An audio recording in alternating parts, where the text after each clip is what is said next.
All right, people. So in this video, I'm going to talk about paying to win. More specifically, I want to get the idea of bettering your character, whether it be in GTA, your the players in Call of Duty, or whatever that requires you to reach into your pocket in order to get better unlocks before anybody else, essentially, right? So when pay to win first started to come out, it was back mainly during mainly involved with video games, right? Remember, we all remember the Black Ops 3 things where you buy a chance to try to get something and you end up getting crap. Yeah, pay to win, right? It basically meant players could just buy better gear, get better stats, and get better chances of winning at a game instead of just doing it organically, right? And this same principle can be applied to real life. Have you ever wondered how can you apply this way to your own life? You start to ask yourself, like, certain people, are they able to just skip the hard parts just because they can afford to? And if you were to get enough money, what exactly would you be willing to pay for in order to grow a certain thing about your life, a certain skill set, right? So that leads me to my first part, like, what does pay to win really mean? So it's a gaming term, right? It improves your success in a game, but let's focus on applying that to real life. The whole point is that certain people want to do things organically, but what if you've been stuck at certain things for days? You don't see improvement. You get frustrated. You start wanting to quit because, well, let's face it, once you reach a plateau, it's hard to overcome it naturally. And this is where paying for the ability or for the knowledge to circumvent this issue. I mean, who wouldn't for the right price, right?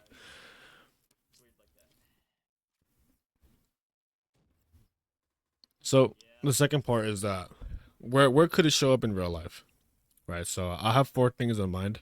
Oh, well, five. First one is the obvious one. It's education, right? So SAT, test preps, private tutoring, exclusive internship opportunities, and pretty much getting to that fancy private school that certain kids or families want to get into.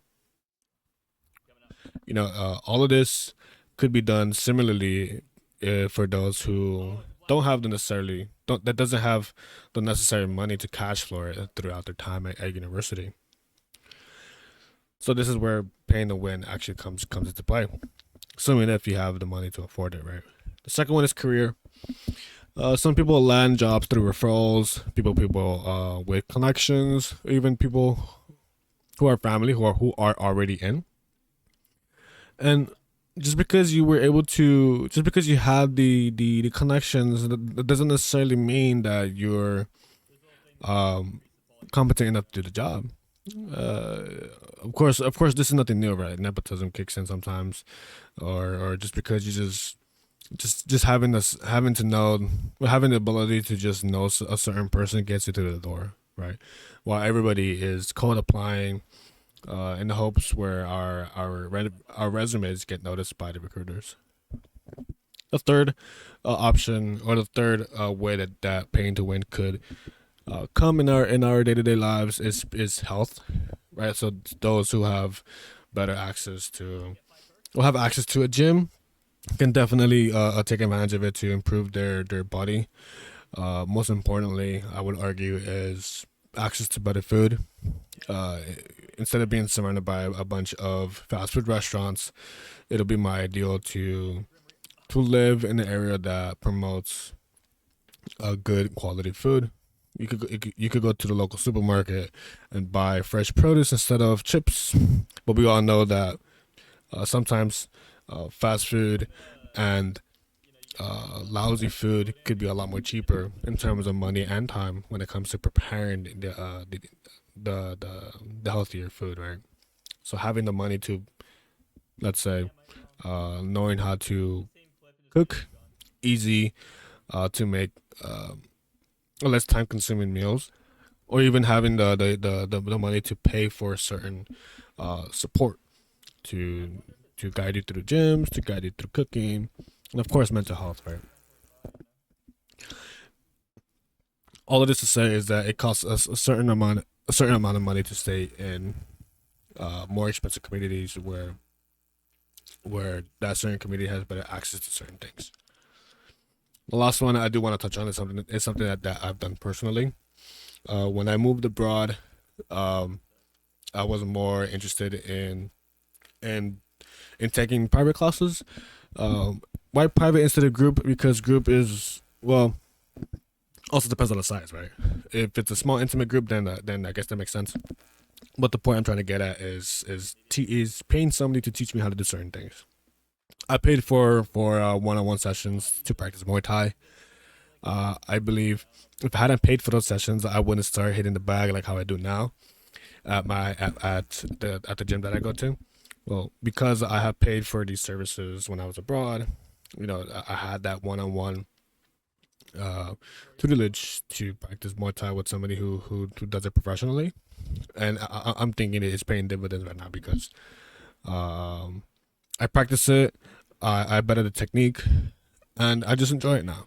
If I hadn't otherwise practiced abroad, I wouldn't be here in my home city practicing. I would be doing something else.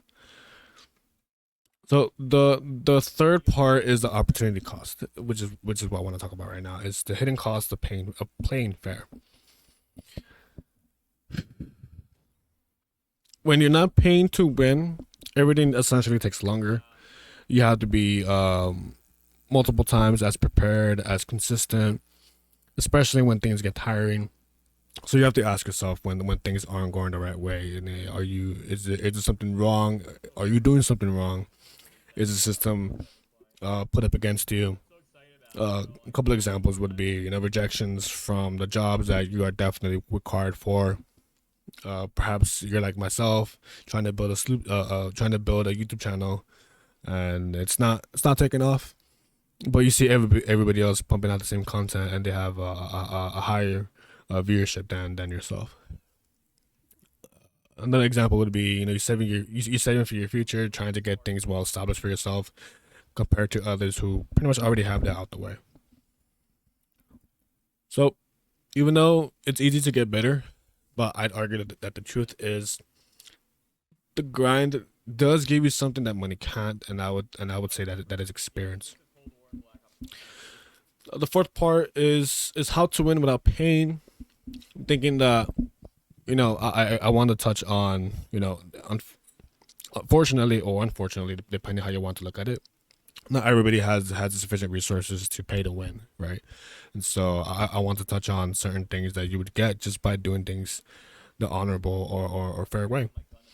Uh, the first one will be just building unbreakable, unshakable skills. And the thing about skills is that it compounds, right? If you're good at something good, sorry, if you're good at something that is valuable, and you build it yourself through the grind, and nobody can fake that, not even with money. Of course, you may argue that money plus time equals good results, but because you had spent more time in focusing and bettering that craft, you start to become a certain expert in what you do. You can always leverage free learning, free courses on the internet, podcasts that you can listen into, trying to get other people's knowledge wealth. There are also YouTube tutorials that you can keep up with.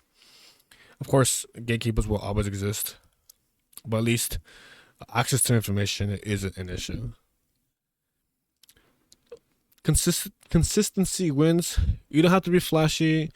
You don't have to get crafty or creative when it comes to outputting certain things in your day to day. The idea is to show up, and if you could be 1% better than how you were yesterday, then I'm thinking that you'll be better off in the long run, as opposed to people who just pay to be in a better position. But if they are in a better position without justifying, then it'll it'll be it'll be apparent that they aren't necessarily in that position um, to do something good. thinking that we need to use what we already have. I think patience is definitely high up there. Clarity in terms of direction, self awareness when it comes to knowing where you are in a certain spectrum and how you can improve to get towards the right side of the spectrum. I'm thinking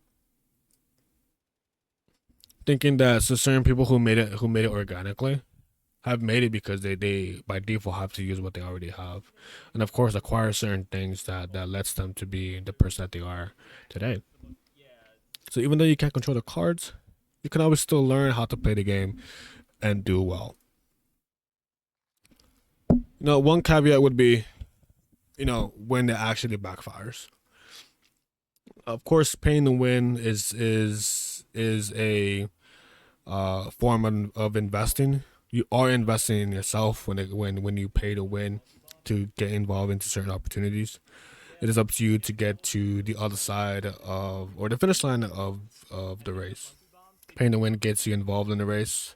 Yourself and your dedication, along with your skills that you have built along the way, gets you across the finish line. So the funny thing I would argue when it comes to skipping the grind, I would say that it means that you also skip lessons too.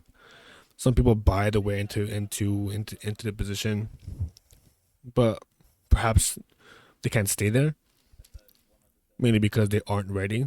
They never had to struggle. And this is where somebody who's used to the pressure and who has a certain determination can outshine the person who was there just because they bought their way there. For my final remarks, I do want to say that the truth is, it may sound like paying to win is like the new thing to do in our lives. It doesn't mean that we're necessarily screwed if we can't pay. It just means that we're gonna have to pay smarter. And it could be that we take some time to strategize, so the timeline could be a lot longer, and things could be done a lot slower. But at least we're doing things in a smart way. I'm thinking that the grind gives you something real, something that you can dedicate certain time to build yourself up. And when the moment finally hits, you won't just win, you will dominate. But then, fellas, that's pretty much all I want to talk about today. About the grind, about paying to win. In my point of view and my experience, I led me to believe that if you are able to pay for certain lessons, my experience was in Muay Thai lessons, dancing lessons, and cooking lessons that I still use to this day, then go ahead and do it. If you have the resources to get into a certain group or mentorship when it comes to pushing yourself towards the next level, whether it be in your personal business, whether it be in school, then I would say is definitely worth the shot. Anyways, for future interviews, or sorry, for future videos, I think I just gave it away. I'm gonna talk about the interview sessions and how to try to get past them, or at least put up a good case for yourself in order to be considered for the next round. Alright then, fellas, later.